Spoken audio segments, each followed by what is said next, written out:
તો નમસ્કાર મિત્રો, સ્વાગત છે ફરી એકવાર તમારું આજના વિડીયોમાં. આજના વિડીયોમાં વાત કરશું આપણે કે નીચેમાંથી આ બેંકમાં તમારું અકાઉન્ટ છે તો તમારે ખાસ નોંધ તમારા માટે આ વિડીયો રહેવાની છે. તો શું છે આ વિડીયોમાં તમામ હકીકત આપણે બેંક વિશે તમામ માહિતી આપશું. તો વિડીયોને છેલ્લે સુધી જોજો અને વિડીયોને એક લાઇક જરૂર કરી દેજો. તો ચાલો જોઈ લઈએ શું માહિતી છે આ બેંક વિશે.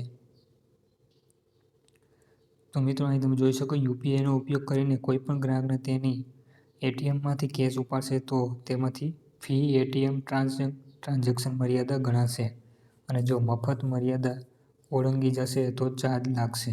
એટલે કે પ્રાઇવેટ સેક્ટરથી સૌથી મોટી બેંક એટલે કે એચડીએફસી બેંક છે તેમાં મહત્વપૂર્ણ નિર્ણય લીધો છે, જેમાં 1 એપ્રિલથી દેશભરમાં થશે. જો તમે યુપીઆઈનો ઉપયોગ કરીને પૈસા ઉપાડો તો ફ્રી લિમિટેડ ખતમ કરવામાં આવી છે. હવે કસ્ટમર પાસે પૈસા ચાર્જ લેવામાં આવશે. એટલે કે હવે એટીએમનો તમે યુપીઆઈનો ઉપયોગ કરીને જો એટીએમમાંથી પૈસા ઉપાડશો તો તમારી પાસે ચાર્જ લેવામાં આવશે, એવી આ ન્યૂઝ છે એચડીએફસી બેંકમાં. જેમાં બેંકે જણાવ્યું કે યુપીઆઈનો ઉપયોગ કરીને કોઈપણ ગ્રાહકને એટીએમમાંથી કેશ ઉપાડશે તો ફી એટીએમ ટ્રાન્ઝેક્શન મર્યાદા ગણશે અને જો મફત મર્યાદા ઓળંગી જશે તો ચાર્જ લાગુ પડશે. અગાઉ આ ચાર્જ યુપીઆઈ માટે લાગુ પડતો ન હતો, પણ હવેથી પડશે.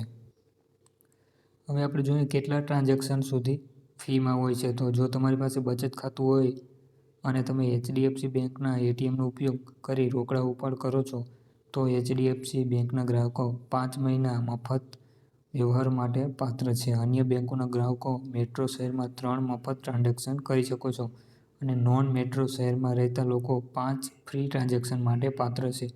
જો આ માસિક મર્યાદા ઓળંગી જાય તો ચાર્જ લાગુ પડશે. હવે મેઇન વસ્તુ કેટલો લાગશે ચાર્જ. તો મિત્રો, લિમિટ સમાપ્ત થયા બાદ 1 એપ્રિલથી યુપીઆઈમાં રોકડ ઉપાડ માટે ચાર્જ વસૂલવામાં આવશે. આ ચાર્જ પ્રતિ ટ્રાન્ઝેક્શન ₹23 પ્લસ ટેક્સ રહેશે. એટલે હાલમાં ચાર્જ ફક્ત એચડીએફસી બેંકમાં જ છે, પરંતુ બીજા બેંકમાં પણ હવે લાગુ પડી શકે છે. ભારતની બહાર એટીએમનો ઉપયોગ કરવા પર ચાર્જ શું છે તેના વિશે આપણે માહિતી જોઈએ. તમે જો એચડીએફસી બેંક વિદેશમાં એટીએમનો ઉપયોગ કરવા માટે પણ ખાસ ચાર્જ વસૂલે છે.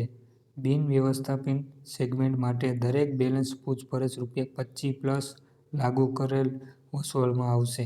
દરેક રોકડ ઉપાડ પર $125 પ્લસ લાગુ કર વસૂલવામાં આવશે. ઉપરાંત 3.5% ક્રોસ કરન્સી માર્કઅપ વસૂલવામાં આવશે. મેનેજમેન્ટ સેગમેન્ટ માટે દરેક રોકડ ઉપાડ $110 પ્લસ લાગુ ટેક્સ પ્લસ વસૂલવામાં આવશે પ્લસ 3.5% ક્રોસ કરન્સી માર્કઅપ વસૂલવામાં આવશે. વધુમાં બેલેન્સ પૂછપરછ પર $15 અને પ્લસ લાગુ ટેક્સ વસૂલવામાં આવશે. હવે મિત્રો, જે આ જેમણે આપેલા છે આ એચડીએફસી બેંક પર એટીએમ પર અનલિમિટેડ ફ્રી ટ્રાન્ઝેક્શન છે. એટલે કે નીચેની જે પ્રણાલીમાં આવે છે એ બધા માટે ફ્રીમાં ટ્રાન્ઝેક્શન છે. તો આપણે જોઈ લઈએ એક પછી એક બધાના નામ. જેમાં કરંટ અકાઉન્ટ છે, biz lite plus, biz pro, પછી biz ultra, biz elite, flexi plus, active essence, max, advance max, professional, ecom, apex, ultima, flexi, merchant, advance plus current account, merchant, advance current account અને supreme current account, startup current account અને smart max, startup growth અને giga current account. આ account પર અમર્યાદિત વ્યવહારો લાગુ પડશે.